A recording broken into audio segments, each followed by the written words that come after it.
చిత్తూరు జిల్లా పుల్చల మండల పరిసర ప్రాంతాల్లో పంటలపై ఒంటరి ఏనుగు దాడులు కొనసాగుతూనే ఉన్నాయి. దీంతో స్థానిక రైతులకు కష్టనష్టాలు తప్పట్లేదు. మండలంలోని పాలెం పంచాయతీ సరిహద్దుల్లో గత వారం రోజులుగా తిష్టవేసి ఉన్న ఒంటరి ఏనుగు పగలంతా అడవిలో ఉంటూ రాత్రి అయితే చాలు పంటలపై తన దాడుల పరంపర కొనసాగిస్తుంది. పాలెం పంచాయతీ పరిధిలోని కోటపల్లి వద్ద రాత్రి వేళల్లో పంటలను ధ్వంసం చేయడంతో రైతులకు తీవ్ర నష్టం వాటిల్లుతుందని వారు ఆవేదన వ్యక్తం చేశారు. తూర్పు విభాగం అటవీ ప్రాంతంలోని ఎగోచలం నుంచి బయలుదేరిన ఒంటరి ఏనుగు రాత్రి వేళ కోటపల్లి వద్దకు చేరుకుంది.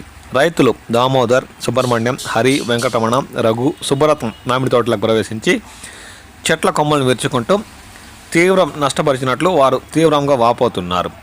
అంతేకాక వ్యవసాయ మోటారు పైపులను ధ్వంసం చేసింది. జొన్న పంటలు, పశుగ్రాసం ధ్వంసం చేశాక వచ్చిన మార్గంలోనే అడవులకు తిరుగుముఖం పట్టినట్లు వారు ఆవేదన వ్యక్తం చేస్తున్నారు. వెళ్తూ మార్గ మధ్యలో ఉన్న మామిడి తోటల్లోని మామిడి చెట్ల కొమ్మలను విరుచుకుంటూ వెళ్ళిందని స్థానిక రైతులు తీవ్రంగా వాపోతున్నారు. సంబంధిత శాఖ అధికారులు ఈ ఒంటరి ఏనుగుపై ప్రత్యేక దృష్టి సారించి దూర ప్రాంతాలకు తరిమేసేందుకు కృషి చేయాలని వారు కోరుతున్నారు. అంతేకాక రాష్ట్ర ప్రభుత్వం నుండి పంట నష్టపరిహారం కింద ఆర్థిక సాయం కూడా అందేలా చూడాలని వారు పదే కోరుతున్నారు. రాత్రి వేళల్లో కంటి మీద కునుకు లేకుండా ఈ ఒంటరి ఏనుగు చేస్తుందని, దీంతో రాత్రి అయితే చాలా బిక్కుమంటూ భయపడే పరిస్థితి దాపరించిందని పుల్చల మండలంలోని రైతులు తీవ్రంగా ఆందోళన వ్యక్తం చేస్తున్నారు.